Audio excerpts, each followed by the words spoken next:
Hi dears, welcome back to my channel. അപ്പോൾ ഇന്ന് ഞാൻ വന്നിട്ടുള്ളത് വളരെ യൂസ്ഫുൾ ആയിട്ടുള്ള നല്ല നല്ല ടിപ്സ് ആൻഡ് ട്രിക്സ് ഒക്കെ കളക്ട് ചെയ്തിട്ട് തന്നെയാണ്. അപ്പോൾ നമുക്ക് നേരം കളയാതെ വീഡിയോയിലേക്ക് പോകാം. അപ്പോൾ ഫസ്റ്റത്തെ ടിപ്പിന് വേണ്ടിയിട്ട് ഞാനിവിടെ എടുത്തിട്ടുള്ളത് കുറച്ച് കല്ലുപ്പാണ് കേട്ടോ. എന്നിട്ട് ഒരു ഷോക്സ് എടുത്തിട്ടുണ്ട്. അതിൻ്റെ ഉള്ളിലേക്കായിട്ട് നമുക്ക് ഇതുപോലെ കുറച്ച് കല്ലുപ്പൊന്ന് ഇട്ട് കൊടുക്കാം. എന്നിട്ട് ടൈറ്റ് ആയിട്ടൊന്ന് കെട്ടിയും കൂടെ കൊടുക്കുക കേട്ടോ. പൊടിയുപ്പിനേക്കാൾ ഒരുപാട് ആരോഗ്യ ഗുണങ്ങൾ അടങ്ങിയതും അതുപോലെ തന്നെ വേദന സംഹാരിയും നല്ലൊരു പ്രിസർവേറ്റീവും കൂടിയാണ് നമ്മളുടെ ഈ ഒരു കല്ലുപ്പ്. അപ്പോൾ അത്രയും ആരോഗ്യ ഗുണങ്ങൾ അടങ്ങിയിട്ടുള്ള ഒരു കല്ലുപ്പ് നമുക്ക് ഇതുപോലെ ജസ്റ്റ് നന്നായിട്ട് ടൈറ്റായി കെട്ടി കൊടുത്തതിന് ശേഷം ഞാനൊരു തവയൊന്ന് അടുപ്പിലേക്ക് വെച്ച് കൊടുത്തിട്ടുണ്ട്. ലൈറ്റായിട്ടൊന്ന് ചൂടാക്കി എടുക്കുന്നുണ്ട്. എന്നിട്ട് അത് ചൂടായ സമയത്ത് ഈ ഒരു മിക്സ് നമുക്ക് ഇതിൻ്റെ മുകളിലേക്കായിട്ട് വെച്ച് കൊടുത്തിട്ട് ചെറുതായിട്ടൊന്ന് ചൂട് പിടിപ്പിച്ച് കൊടുക്കാം. അങ്ങനെ നമ്മൾ ചെയ്യുന്ന സമയത്ത് വേദനയുള്ള ഭാഗങ്ങളിലൊക്കെ പെട്ടെന്ന് നമുക്കത് ക്യൂറായിട്ട് പോകുന്നതായിട്ട് നമുക്ക് കാണാം. പെട്ടെന്ന് നമുക്ക് എവിടെയെങ്കിലുമൊക്കെ വീഴുക അല്ലെങ്കിൽ കാലും കൈയൊക്കെ എവിടെയെങ്കിലും തട്ട് കുട്ടികളൊക്കെ വീഴുക ചെയ്യുന്ന സമയത്ത് നമുക്ക് ഈ രീതിയിലൊന്ന് ട്രൈ ചെയ്ത് നോക്കുകയാണെങ്കിൽ പെട്ടെന്ന് നല്ലൊരു ആശ്വാസം കിട്ടുന്നതായിരിക്കും. എന്തെങ്കിലും ഒരു ചെറിയ വേദനയോ കാര്യങ്ങളോ വരുമ്പോഴേക്കും നമ്മൾ ഹോസ്പിറ്റലിലേക്ക് പോകേണ്ട ആവശ്യമില്ല. ഇതുപോലെ കുറച്ച് റെമഡീസ് ഒക്കെ ഒന്ന് ചെയ്ത് നോക്കിയതിന് ശേഷം മാത്രം ഹോസ്പിറ്റലിൽ പോയി നോക്കുക കേട്ടോ. അപ്പോൾ എല്ലാവരും ട്രൈ ചെയ്ത് നോക്കിയിട്ട് ഫീഡ്ബാക്ക്സ് അറിയിക്കുമല്ലോ. നെക്സ്റ്റ് ടിപ്പ് എന്താണെന്ന് കണ്ടു നോക്കാം. രാവിലെ തിരക്കിട്ട ജോലികളൊക്കെ കഴിഞ്ഞതിന് ശേഷം നമ്മുടെ ഗ്യാസ് സ്റ്റോപ്പിൻ്റെ അവസ്ഥ ഇതുപോലെ ആയിരിക്കും അല്ലേ. ഇത് കാണുമ്പോൾ തന്നെ നമുക്ക് തലയ്ക്ക് വല്ലാണ്ട് അങ്ങ് തലവേദന പിടിക്കുന്ന പോലെ ആയിരിക്കും രാവിലെ തന്നെ. എന്നാൽ വളരെ എളുപ്പത്തിൽ ക്ലീൻ ചെയ്ത് നോക്കാൻ പറ്റിയ നല്ലൊരു കിട്ടില്ല ടിപ്പാണ് ഞാൻ ഇവിടെ കാണിക്കുന്നത്. ഓൾറെഡി ഞാൻ വീഡിയോ എടുക്കേണ്ട ആവശ്യമുള്ളത് കൊണ്ട് തന്നെ ഒരു 2-3 ദിവസം ഞാനിത് ക്ലീൻ ആക്കിയിട്ടില്ല, ജസ്റ്റ് ഒന്ന് തുടച്ചെടുക്കുക മാത്രമാണ് ചെയ്തിട്ടുണ്ടായിരുന്നത്. അതുകൊണ്ട് തന്നെ അത്യാവശ്യം കറകളും കാര്യങ്ങളും ഒക്കെ തന്നെ ഉണ്ട് കേട്ടോ. അപ്പോൾ ഇത് ക്ലീൻ ചെയ്തെടുക്കാൻ വേണ്ടിയിട്ട് ഞാനിവിടെ എടുത്തിട്ടുള്ളത് മുട്ടത്തോട് നല്ല ഡ്രൈ ആക്കി പൊടിച്ചെടുത്തതും അതുപോലെ തന്നെ കുറച്ച് ബേക്കിംഗ് സോഡയാണ് കേട്ടോ. ഇത് നന്നായിട്ടൊന്ന് ഇട്ട് കൊടുത്തതിന് ശേഷം കൈ വെച്ചിട്ട് ഞാൻ റബ്ബ് ചെയ്ത് കൊടുക്കുമ്പോൾ തന്നെ നിങ്ങൾ കണ്ടില്ല, വിടാത്ത കറകളൊക്കെ നല്ല അടിപൊളിയായിട്ട് നമുക്കിവിടെ ക്ലീൻ ആക്കി എടുക്കാൻ വേണ്ടിയിട്ട് പറ്റിയിട്ടുണ്ട്.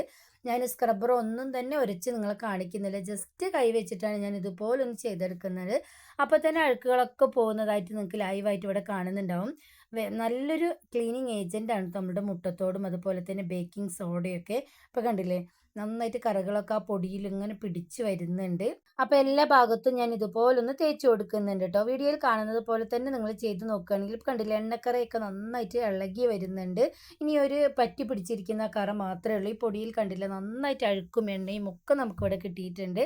പൗഡർ വെച്ചിട്ട് നമുക്ക് ഈ രീതിയിൽ ട്രൈ ചെയ്ത് നോക്കാം കേട്ടോ, മുട്ടത്തോടില്ലെങ്കിൽ. അപ്പോൾ എല്ലാ ഭാഗത്തും ഇതുപോലൊന്ന് തേച്ച് കൊടുക്കുന്നുണ്ട്. ഞാൻ സ്ക്രബ്ബർ വെച്ചിട്ട് ജസ്റ്റ് ഒന്ന് ഒരിച്ചെടുക്കുന്നുണ്ട്. ഈ സമയത്ത് നിങ്ങൾ ശ്രദ്ധിക്കണം, ഞാനൊരു തുള്ളി പോലും വെള്ളം ഇവിടെ ആഡ് ചെയ്ത് കൊടുത്തിട്ടില്ല. ജസ്റ്റ് ആ സ്ക്രബ്ബർ വെച്ച് ഒരിച്ചെടുക്കുകയാണ് മാത്രം ചെയ്തിട്ടുണ്ടായിരുന്നത്. സ്ക്രബ്ബറിലുള്ള കുറച്ച് വെള്ളം മാത്രമാണ് കേട്ടോ ഇത്. അപ്പോൾ കണ്ടില്ലേ, ഈ കറയൊക്കെ നന്നായിട്ട് ഇവിടെ പറ്റി പിടിച്ചിരിക്കുകയാണ്. അത് നമ്മൾ കൈ വെച്ചിട്ട് ഒരച്ചെടുക്കുമ്പോൾ പോവില്ല. അപ്പോൾ അത് കളയാൻ വേണ്ടിയിട്ടാണ് ഞാൻ ഇതുപോലെ ചെയ്തെടുക്കുന്നത്. നിങ്ങൾക്ക് വേണമെങ്കിൽ ആ ബർണർ അവിടെ നിന്നൊന്ന് മാറ്റാം. വെള്ളമൊക്കെ തട്ടുന്ന സമയത്ത് അത് തുരുമ്പ് പിടിക്കാനുള്ള ചാൻസ് ഉണ്ട്. ഇപ്പോൾ ഇതിൽ ഒട്ടി പിടിച്ചിരിക്കുന്ന ബർണർ ആയതുകൊണ്ട് ഞാൻ മാറ്റുന്നൊന്നുമില്ല കേട്ടോ. അപ്പോൾ കണ്ടില്ലേ, നന്നായിട്ട് ആ സ്ക്രബ്ബർ വെച്ച് ഒരച്ചെടുത്തപ്പോൾ തന്നെ പോകാത്ത കറകളൊക്കെ നല്ല അടിപൊളിയായിട്ട് നമുക്കിവിടെ പോയി കിട്ടിയിട്ടുണ്ട്. ഹാർഡായിട്ടുള്ള കെമിക്കൽസോ കാര്യങ്ങളോ ഒന്നും തന്നെ ഇല്ലാതെ നമുക്ക് വളരെ എളുപ്പത്തിൽ ക്ലീൻ ചെയ്ത് നോക്കാൻ പറ്റിയ നല്ലൊരു കിടിലൻ ടിപ്പ് തന്നെയാണ് കേട്ടോ ഇത്. ഇനി ഞാൻ ജസ്റ്റ് ഒന്ന് തുടച്ചെടുക്കുന്നുണ്ട്. നനഞ്ഞ തുണി വെച്ചിട്ടാണ് ഞാനിപ്പോൾ തുടച്ചെടുക്കുന്നത്. ഇപ്പോൾ കണ്ടില്ലേ, നന്നായിട്ട് കറയൊക്കെ പോയിട്ട് എത്ര പോവാത്ത കഠിനമായിട്ടുള്ള അഴുക്കും നമുക്ക് ഈ ഒരു മാജിക് പൗഡർ വെച്ചിട്ട് ക്ലീൻ ചെയ്തെടുക്കാൻ വേണ്ടിയിട്ട് പറ്റുന്നതായിരിക്കും. അപ്പോൾ നിങ്ങളെല്ലാവരും ഈ ഒരു ടിപ്പ് ട്രൈ ചെയ്ത് നോക്കുക. എന്നിട്ട് നിങ്ങൾക്ക് റിസൾട്ട് കിട്ടിയോ ഇല്ലയോ എന്ന് ഫീഡ്ബാക്ക്സ് ആയിട്ട് അറിയിക്കാൻ വേണ്ടിയിട്ട് മറന്നു പോകരുത്. ലൈവായിട്ട് ഇതിൻ്റെ റിസൾട്ട് ഞാനിവിടെ നിങ്ങൾക്ക് കാണിച്ചു തന്നിട്ടുണ്ട്. ഇപ്പോൾ കണ്ടില്ല, ഒരു തുള്ളി പോലും അഴുക്കൊന്നുമില്ലാതെ എങ്ങനെ ഉണ്ടായിരുന്ന ഗ്യാസ് സ്റ്റോപ്പായിരുന്നു പുതിയതുപോലെ തന്നെ നമുക്കിവിടെ ആയി കിട്ടിയിട്ടുണ്ട്. അപ്പോൾ നമ്മൾ വെറുതെ വലിച്ചെറിഞ്ഞ് കളയുന്ന മുട്ടത്തോടുണ്ടെങ്കിൽ ജസ്റ്റ് ഒന്ന് വെയിലിൽ വെച്ച് കഴുകി വെയിലിൽ വെച്ച് ഉണക്കിയെടുത്തതിന് ശേഷം പൊടിച്ചെടുത്ത് വെക്കുകയാണെങ്കിൽ പാത്രം കഴുകാനും ഇതുപോലുള്ള ക്ലീനിങ് ആവശ്യങ്ങൾക്കൊക്കെ നമുക്ക് ഉപയോഗിക്കാൻ വേണ്ടിയിട്ട് പറ്റുന്നതായിരിക്കും. അപ്പോൾ കണ്ടില്ലേ, നന്നായിട്ട് എല്ലാം പോയിട്ട് നല്ല അടിപൊളിയായിട്ട് ക്ലീനായി വന്നിട്ടുണ്ട്. മുട്ടത്തോട് വെച്ചിട്ടുള്ള കുറേയധികം ടിപ്സ് ആൻഡ് ട്രിക്സ് ഒക്കെ ഓൾറെഡി ഞാൻ പോസ്റ്റ് ചെയ്തിട്ടുണ്ട്. അപ്പോൾ അതെല്ലാവരും ഒന്ന് കണ്ടു നോക്കുക. നിങ്ങൾക്ക് എന്തായാലും ഉപകാരപ്പെടുന്ന ടിപ്സ് തന്നെയായിരിക്കും. അപ്പോൾ നെക്സ്റ്റ് ടിപ്പ് എന്താണെന്ന് കണ്ടു നോക്കാം. പൊട്ടുകുറ്റിയില്ലാതെ വളരെ എളുപ്പത്തിൽ എങ്ങനെ നല്ല അടിപൊളിയായിട്ട് ഗ്ലാസ് ഉണ്ടാക്കിയെടുക്കാമെന്നാണ് ഞാൻ കാണിക്കുന്നത്. അതിലേക്ക് കുറച്ച് തേങ്ങ ഇട്ട് കൊടുക്കാം. നമ്മൾ കുറ്റിയിൽ എങ്ങനെയാണോ മാവ് നിറച്ചെടുക്കുന്നത് ആ രീതിയിൽ ഇതുപോലെ ചെയ്തെടുക്കാവുന്നതാണ്. അപ്പോൾ ചിരട്ടയിൽ ഞാൻ ഇതുപോലെ ഉണ്ടാക്കിയെടുക്കുകയാണെങ്കിൽ ചിരട്ടയിൽ ഉണ്ടാക്കിയെടുക്കുന്നത് നമുക്ക് നല്ല ടേസ്റ്റ് ആയിരുന്നു. അതുപോലെ പൊട്ടുകുറ്റിയില്ലാതെ നമുക്ക് റാഗിപ്പുട്ട്, ഗോതമ്പ് പുട്ട് എന്ത് പുട്ടും രീതിയിൽ ഉണ്ടാക്കിയെടുക്കാവുന്നതാണ്. ഒട്ടും പൊട്ടിപ്പിടിക്കില്ല, നല്ല പെർഫെക്റ്റ് ആയിട്ട് തന്നെ നമുക്ക് കിട്ടുന്നതാണ് കേട്ടോ. അത്യാവശ്യം വലിയ ചിരട്ടയാണ്, അതുകൊണ്ട് തന്നെ നമുക്ക് കുറേ അധികം മാവ് ഇട്ട് കൊടുക്കാൻ വേണ്ടിയിട്ട് പറ്റും കേട്ടോ. അപ്പോൾ ചിരട്ടയിലും ഇതുപോലെ ആക്കി കൊടുത്തിട്ടുണ്ട്. ഒരു 2-3 ചിരട്ടയിൽ നമുക്ക് ഇതുപോലെ ആക്കി എടുക്കാം. വീഡിയോയിൽ വേവിക്കാൻ വേണ്ടിയിട്ട് ഒരു ചെറിയ ഒരു ഗ്ലാസ്സിൽ മാത്രമായിട്ടാണ് കാണിക്കുന്നത്. ഇതുപോലെ നിങ്ങൾ ഉണ്ടാക്കിയെടുക്കുകയാണെങ്കിൽ ഒറ്റ ട്രിപ്പിൽ തന്നെ നമുക്ക് പുട്ട് മുഴുവനായിട്ട് ചുട്ടെടുക്കാൻ വേണ്ടിയിട്ട് പറ്റും. ഇതുപോലുള്ള സ്റ്റീൽ ഗ്ലാസ് എടുക്കുകയാണെങ്കിൽ നമുക്ക് നീളത്തിലുള്ള പുട്ട് ഉണ്ടാക്കിയെടുക്കാൻ വേണ്ടിയിട്ട് പറ്റുന്നതാണ്. ഇത് പുട്ടുകുറ്റി പോലെ തന്നെ ഉണ്ടാവും. അപ്പോൾ അതും നിങ്ങളൊന്ന് ട്രൈ ചെയ്ത് നോക്കാം. ഇനി വെള്ളം നന്നായിട്ട് സ്റ്റീം ചെയ്തെടുക്കാൻ വേണ്ടിയിട്ട് പോകുന്നത് ഇഡ്ഡലി പാത്രത്തിലാണ്. വെള്ളം നന്നായിട്ടൊന്ന് തിളച്ചതിന് ശേഷം ഇതുപോലെ വെച്ച് കൊടുക്കുന്നുണ്ട്. ഇനി നമുക്കതൊന്ന് വെന്ത് വരുന്നത് വരെ നമുക്കൊന്ന് വെയിറ്റ് ചെയ്യാം. ഞാനിപ്പോൾ വീഡിയോയ്ക്ക് വേണ്ടിയിട്ട് വെറും 2 ഒരു 10 മിനിറ്റിന് ശേഷം നമ്മുടെ പുട്ട് ഇവിടെ റെഡി ആയി കിട്ടിയിട്ടുണ്ട്. അപ്പോൾ നമ്മുടെ പുട്ടൊക്കെ നന്നായിട്ട് വെന്ത് വന്നിട്ടുണ്ട്. ഒരു തുള്ളി ചൂടോട് കൂടെ തന്നെ ഞാൻ പ്ലേറ്റിലേക്ക് ഒന്ന് മാറ്റി കൊടുക്കുന്നുണ്ട്. വേണമെങ്കിൽ ചൂടാറിയതിനു ശേഷം ചെയ്തെടുക്കാവുന്നതാണ്. ഒട്ടും ഒട്ടിപ്പിടിക്കൊന്നും തന്നെ ചെയ്തിട്ടില്ല. നല്ല ഹെൽത്തി ആയിട്ടുള്ള ചിരട്ടയുടെ ഹെൽത്ത് ബെനിഫിറ്റ്സ് ഒക്കെ എല്ലാവർക്കും അറിയാലോ. നമ്മൾ തിളപ്പിച്ച് വെള്ളം കുടിക്കുകയാണെങ്കിൽ കൊളസ്ട്രോൾ ഉള്ളവർക്കൊക്കെ വളരെ നല്ലതാണ് കേട്ടോ. അപ്പോൾ ഗ്ലാസ്സിൽ ഒട്ടും ഒട്ടിപ്പിടിച്ചിട്ടില്ല. പെർഫെക്റ്റ് ആയിട്ട് നല്ല സോഫ്റ്റ് ആയിട്ട് തന്നെ നമുക്ക് കിട്ടിയിട്ടുണ്ട്. പൊട്ടിപ്പോകുകയൊന്നും തന്നെ ചെയ്തിട്ടില്ല. നമുക്ക് വേണമെങ്കിൽ മുഴുവനായിട്ടുള്ള ചോറ് കുഴിച്ചെടുക്കാൻ വേണ്ടിയിട്ട് എടുക്കില്ല. ഓടുന്ന പാത്രം ആ പാത്രത്തിൽ മുഴുവനായിട്ട് സ്റ്റീം ചെയ്തെടുക്കുകയാണെങ്കിൽ ഒറ്റയടിക്ക് നമുക്ക് എത്ര പേർക്കാണെങ്കിലും പുട്ടുണ്ടാക്കിയെടുക്കാൻ വേണ്ടിയിട്ട് പറ്റുന്നതാണ്. രാവിലെ പണികളും നമുക്ക് എളുപ്പമാവും. അതുപോലെ തന്നെ ഗ്യാസ് നമുക്ക് നല്ല ഇടയ്ക്ക് വേണ്ടിയിട്ട് പറ്റുന്നതാണ്. നിങ്ങൾ പുട്ടുണ്ടാക്കിയെടുക്കുകയാണെങ്കിൽ ഉറപ്പായിട്ടും നിങ്ങൾ എപ്പോഴും ഈ രീതിയിൽ തന്നെ ഉണ്ടാക്കിയെടുക്കുള്ളൂ. അത്രയ്ക്ക് നല്ല ടേസ്റ്റ് എളുപ്പവുമാണ്. അപ്പോൾ ഇന്ന് കാണിച്ച എല്ലാ ടിപ്സും എല്ലാവർക്കും പ്രയോജനകരമായി എന്ന് വിചാരിക്കുന്നു. പുതിയ നല്ലൊരു വീഡിയോ വരുന്നതുവരെ എല്ലാവർക്കും അരച്ചുമുടി മൂലം ബുദ്ധിമുട്ടുന്നവർക്കുള്ള നല്ലൊരു റെമഡിയാണ് ഞാൻ ഇവിടെ കാണിക്കുന്നത്. അതിന് വേണ്ടിയിട്ട് ഞാനിവിടെ എടുത്തിട്ടുള്ളത് 2 ചിരട്ടയാണ് കേട്ടോ. അത്യാവശ്യം 2 ചിരട്ട തന്നെ ഉണ്ടാവും. നിങ്ങൾക്ക് വേണമെങ്കിൽ കുറച്ച് അധികം തന്നെ ഉണ്ടാക്കിയിട്ട് ഇത് സ്റ്റോർ ചെയ്ത് വെക്കാൻ വേണ്ടിയിട്ട് പറ്റുന്നതായിരിക്കും.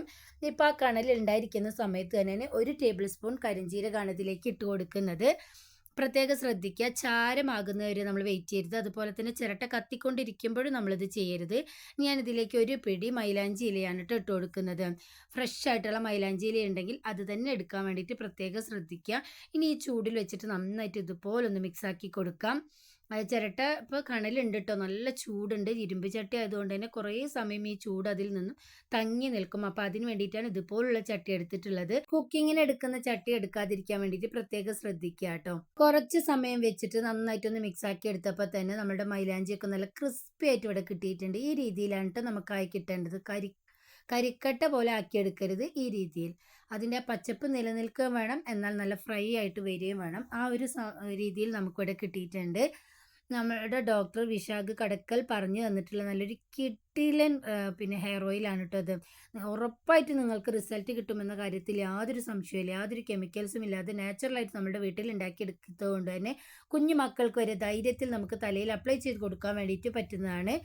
അപ്പോൾ ഞാൻ നന്നായിട്ടൊന്ന് പൊടിച്ചെടുത്തിട്ടുണ്ട്. ഇപ്പോൾ കണ്ടില്ല, നന്നായിട്ട് ഫൈനായിട്ട് ഇവിടെ പൊടിഞ്ഞ് കിട്ടിയിട്ടുണ്ട്. ചെറിയ മിക്സി ജാറിലിട്ടിട്ട് പൊടിച്ചെടുക്കുകയാണെങ്കിൽ കുറച്ച് ക്വാണ്ടിറ്റിയിലുണ്ടെങ്കിൽ നമുക്ക് നന്നായിട്ട് പൊടിഞ്ഞ് കിട്ടും കേട്ടോ. നിങ്ങൾ ഉണ്ടാക്കിയെടുക്കുന്ന സമയത്ത് കുറച്ച് അധികം ക്വാണ്ടിറ്റിയിൽ ഉണ്ടാക്കിയിട്ട് ഈ രീതിയിൽ നമുക്ക് സൂക്ഷിച്ച് വെക്കാൻ വേണ്ടിയിട്ട് പറ്റുന്നതായിരിക്കും. കേടൊന്നും വരുന്നില്ല. അപ്പോൾ അതിൽ നിന്നും കുറച്ച് മാത്രം ഞാനൊരു പാത്രത്തിലേക്കൊന്ന് ഇട്ട് കൊടുത്തിട്ടുണ്ട്. ബാക്കിയുള്ളത് ഞാൻ ഇതുപോലെ ആയിട്ടുള്ള ഒരു ബോട്ടിലേക്കൊന്ന് മാറ്റി കൊടുത്തിട്ടുണ്ട്. ഇതുപോലുള്ള പൗഡറിൻ്റെ ബോട്ടിലാണെങ്കിൽ അത്രയ്ക്ക് നല്ലതായിരിക്കും. ചിലർക്കുണ്ടാവും തലയിൽ അവിടെ എവിടെ ആയിട്ട് ചൊട്ടയായിട്ട് കാണുന്നത്. അപ്പോൾ പുറത്ത് പോകുന്ന അവർക്ക് മടിയായിരിക്കും. അങ്ങനെയുള്ളവർ ഈ രീതിയിൽ ഈ ഒരു പൊടി ഉണ്ടാക്കിയെടുത്തതിന് ശേഷം ജസ്റ്റ് ഒന്ന് പുറത്ത് പോകുന്നതിന് മുമ്പായിട്ട് ഇതുപോലെ ഒന്ന് ഡിപ്പ് ചെയ്ത് കൊടുത്താൽ മാത്രം മതിയും. ആ ചൊട്ടയുള്ള സ്ഥലങ്ങളൊക്കെ നന്നായിട്ട് ബ്ലാക്ക് ആയിട്ട് വരും കേട്ടോ. ഈ രീതിയിൽ നിങ്ങളൊന്ന് ട്രൈ ചെയ്ത് നോക്കുക. 100% തന്നെ നിങ്ങൾക്ക് റിസൾട്ട് കിട്ടുന്നതായിരിക്കും. യാതൊരു സൈഡ് എഫക്റ്റും ഉണ്ടാവുന്നതല്ല. മാർക്കറ്റിൽ ഇതിന് വേണ്ടിയിട്ടുള്ള വില കൂടിയ പൗഡറും കാര്യങ്ങളും ഒക്കെ തന്നെ ഉണ്ടാവും. അത് വാങ്ങിച്ച് നമ്മൾ യൂസ് ചെയ്യുന്ന സമയത്ത് മുടി കൂടുതൽ നരയ്ക്കാനും അതുപോലെ തന്നെ മുടി പൊട്ടിപ്പോകാനും മുടി കൊഴിഞ്ഞു പോകാനുള്ള ചാൻസ് വളരെ കൂടുതലാണ്. ഈ രീതിയിലൊന്ന് ട്രൈ ചെയ്ത് നോക്കുക കേട്ടോ. അടുത്തതായിട്ട് അതേ പൊടിയിൽ തന്നെ ഞാൻ കുറച്ച് ആവണക്കെണ്ണയാണ് മിക്സ് ചെയ്ത് കൊടുത്തിട്ടുണ്ടായിരുന്നത്. എന്നിട്ട് പെട്ടെന്ന് നമുക്ക് പുറത്തൊക്കെ പോകുന്ന സമയത്ത് തലയിൽ അപ്ലൈ ചെയ്തിട്ടൊന്ന് ഉണങ്ങാൻ വെച്ചിട്ട് നമുക്ക് പോവാം. അല്ലെങ്കിൽ നിങ്ങൾക്ക് സമയമുണ്ട് എന്നുണ്ടെങ്കിൽ തലയിൽ കുളിക്കുന്നതിന് മുമ്പായിട്ടൊന്ന് അപ്ലൈ ചെയ്തിട്ട് 1 മണിക്കൂറിന് ശേഷം സോപ്പോ ഷാമ്പോ ഉപയോഗിക്കാതെ നമ്മൾ കഴുകി കളയുകയാണെങ്കിൽ തന്നെ നന്നായിട്ട് അത് നമുക്ക് നാച്ചുറലായിട്ടുള്ള ഒരു ബ്ലാക്ക് ആയിട്ട് കിട്ടുന്നതായിരിക്കും. വെള്ളമൊന്നും തട്ടുന്ന സമയത്തൊന്നും അത് ഒലിച്ചിറങ്ങില്ല. എല്ലാവരും ഒന്ന് ട്രൈ ചെയ്ത് നോക്കണേ. സ്ട്രിപ്പിന് വേണ്ടിയിട്ട് ഞാനിവിടെ എടുത്തിട്ടുള്ളത് ആശാള വിത്ത് അഥവാ ഹലീം സീഡ്സ് ആണ് കേട്ടോ. ഇത് കാഴ്ചയിൽ നമ്മുടെ ഫ്ലാക്സ് സീഡിനെ പോലെ തോന്നുമെങ്കിലും രണ്ടും വ്യത്യസ്തമാണ്. വലുപ്പത്തിൽ കുഞ്ഞനാണെങ്കിലും പ്രോട്ടീനിൻ്റെയും അതുപോലെ തന്നെ ഫൈബറിൻ്റെയും വലിയൊരു സ്രോതസ് തന്നെയാണ്. വണ്ണം കുറയ്ക്കാൻ ആഗ്രഹിക്കുന്നത് ഇത് കഴിക്കുന്നത് വളരെ നല്ലതാണ് കേട്ടോ. സ്മൂത്തികളിലും സൂപ്പുകളിലും സാലഡുകളും ഇത് പൊടിച്ചു ചേർക്കുന്നതും വളരെ നല്ലതാണ്. എന്നാൽ രക്തസമ്മർദ്ദമുള്ളവരും തൈറോയ്ഡ് ഉള്ളവരും ഇത് ഉപയോഗിക്കാതിരിക്കുന്നതായിരിക്കും നല്ലത്. ഇത് തലേ ദിവസം നമ്മൾ വെള്ളത്തിലിട്ട് നന്നായിട്ടൊന്ന് കുതിർത്തിയെടുത്തതിന് ശേഷം മാത്രമാണ് ട്ടോ നമ്മളത് ഉപയോഗിക്കേണ്ടത്. ഡയറക്റ്റ് ആയിട്ട് നമ്മളിത് കഴിക്കാൻ വേണ്ടിയിട്ട് പറ്റില്ല. അപ്പോൾ നമ്മൾ സബ്ജ സീഡ്സ് ഒക്കെ ഇടുന്നത് പോലെ തന്നെ വെള്ളത്തിലിട്ട് വരുമ്പോൾ അത് വീർത്ത് വരും ട്ടോ. ഇനി ഇത് വെച്ചിട്ട് ഹെൽത്തി ആയിട്ടും അതുപോലെ തന്നെ നല്ല ടേസ്റ്റി ആയിട്ടുള്ള ഡ്രിങ്ക് എങ്ങനെ ഉണ്ടാക്കിയെടുക്കാമെന്ന് നോക്കാം. അതിനുവേണ്ടി ഞാനിവിടെ 1/2 ലിറ്റർ പാൽ അടുപ്പിലേക്കൊന്ന് വെച്ച് കൊടുത്തിട്ടുണ്ട്. പഞ്ചസാര ഞാൻ ഇതിലേക്ക് ഇട്ട് കൊടുക്കുന്നില്ല കേട്ടോ. ഹെൽത്തി ആയിട്ട് ഉണ്ടാക്കിയെടുക്കേണ്ടത് കൊണ്ട് തന്നെ ഞാൻ ഇതിലേക്ക് പനം കൽക്കണ്ടാണ് ഇട്ട് കൊടുക്കുന്നത്. നിങ്ങളുടെ അടുത്ത് മുഴുവനായിട്ടുള്ളതാണെങ്കിൽ അത് ഇട്ട് കൊടുക്കാം. എൻ്റെ അടുത്ത് ഇപ്പോൾ പൊടി ആയിട്ടുള്ള കൽക്കണ്ടം ആയതുകൊണ്ടാണ് ഞാൻ അത് ഇട്ട് കൊടുത്തിട്ടുണ്ട്. ഇനി നമുക്കിത് തിളച്ച് വരുന്ന സമയത്ത് ഹലിം സീഡ്സ് ചേർത്ത് കൊടുക്കാം. എന്നിട്ട് നന്നായിട്ട് ഇതിലേക്ക് ഇട്ടിട്ട് വേവിച്ചെടുക്കാം കേട്ടോ. രക്തമില്ലാത്തവർക്കും അതുപോലെ തന്നെ മുടിയുടെ ആരോഗ്യത്തിനും അതുപോലെ തന്നെ നമ്മുടെ സ്കിന്നിൻ്റെ ഗ്ലോക്കും ഒക്കെ വളരെ നല്ലതാണ് കേട്ടോ ഇത്. മൂത്രച്ചൂടുള്ളവരൊക്കെ ഇത് കുടിക്കുന്നത് വളരെ നല്ലതായിരിക്കും. അതുപോലെ തന്നെ ഡയറ്റ് കീപ്പ് ചെയ്യുന്നവർക്കൊക്കെ പറ്റിയ നല്ല കിടിലൻ ഡ്രിങ്ക് തന്നെയാണിത്. ഒരുപാട് ഹെൽത്ത് ബെനിഫിറ്റ്സ് അടങ്ങിയിട്ടുള്ളത് കൊണ്ട് തന്നെ നമുക്ക് കുഞ്ഞുമക്കൾക്കും വലിയവർക്കും ഒരുപോലെ അത് കുടിക്കാൻ വേണ്ടിയിട്ട് പറ്റുന്നതായിരിക്കും. തലേ ദിവസം കുറച്ച് നമ്മൾ വെള്ളത്തിലിട്ട് കൊടുത്തതിന് ശേഷം ഇതുപോലെ നമുക്ക് ചെയ്തെടുക്കാം. നിങ്ങൾക്ക് പാലിൽ തന്നെ ഇത് ഉണ്ടാക്കിയെടുക്കണമെന്നില്ല. നമ്മൾ ജ്യൂസുകൾ അതുപോലെ തന്നെ എന്താണോ നമ്മൾ കഴിക്കാൻ വേണ്ടിയിട്ട് പോകുന്നത് അതിലേക്ക് ജസ്റ്റ് ഒന്ന് വറുത്ത് പൊടിച്ചിട്ട് കൊടുത്തതിന് ശേഷം നമുക്ക് കുടിക്കാവുന്നതാണ്. തലയിലൊക്കെ അപ്ലൈ ചെയ്യാൻ വേണ്ടിയിട്ട് ഇത് നന്നായിട്ടൊന്ന് തിളപ്പിച്ചെടുത്തതിന് ശേഷം ആ ജെല്ല് നമുക്ക് തലയിൽ അപ്ലൈ ചെയ്ത് കൊടുക്കുകയാണെങ്കിൽ മുടി നന്നായിട്ട് വളരാനും മുടി പൊട്ടുന്നത് ഒഴിവാക്കാനും നല്ല കരുത്തുള്ള മുടിയായിട്ട് കിട്ടാനും ഒക്കെ സഹായിക്കുന്നതായിരിക്കും കേട്ടോ. അപ്പോൾ നമ്മളുടെ ഈ പാലിൽ ഹലിം സീഡ്സ് ഒക്കെ നന്നായിട്ട് വെന്ത് വന്നിട്ടുണ്ട്. ഈ സമയത്ത് നമുക്ക് അടുപ്പ് ഓഫ് ചെയ്യാം. ഇത്രയേ ഉള്ളൂ. വളരെ എളുപ്പത്തിൽ നമുക്ക് ചെയ്ത് നോക്കാൻ പറ്റിയ നല്ല കിടിലൻ ഡ്രിങ്ക് തന്നെയാണ് കേട്ടോ. പായസമൊക്കെ ഉണ്ടാക്കുന്ന സമയത്ത് നമുക്ക് ചവ്വരിക്ക് പകരമായിട്ടും യൂസ് ചെയ്യാവുന്നതാണ്. ഒരു ദിവസം ഉണ്ടാക്കിയിട്ട് നിങ്ങൾക്ക് റിസൾട്ട് കിട്ടിയില്ല എന്ന് പറയരുത്. ആഴ്ചയിൽ ഒരു 3 ദിവസമൊക്കെ നിങ്ങൾ ട്രൈ ചെയ്ത് നോക്കുകയാണെങ്കിൽ നല്ലൊരു റിസൾട്ട് തന്നെയായിരിക്കും നിങ്ങൾക്ക് കിട്ടുന്നത്. നല്ലൊരു ഉന്മേഷം കിട്ടുന്നതായിരിക്കും. അപ്പോൾ എല്ലാവരും ഈ ഡ്രിങ്ക് ട്രൈ ചെയ്ത് നോക്കുക കേട്ടോ. കുറഞ്ഞ വിലയിൽ നമുക്ക് ഓൺലൈനിലും അതുപോലെ തന്നെ മാർക്കറ്റിലും ഒക്കെ അവൈലബിൾ ആണ് ഹലിം സീഡ്സ് അഥവാ ആശാളി വിത്ത്. എന്തെങ്കിലും ഡൗട്ട്സ് ഉണ്ടെങ്കിൽ ഗൂഗിൾ ചെയ്ത് നോക്കിയാൽ മതി. പുതിയ നല്ലൊരു വീഡിയോ ആയിട്ട് വരുന്നത് വരെ എല്ലാവർക്കും ബൈ.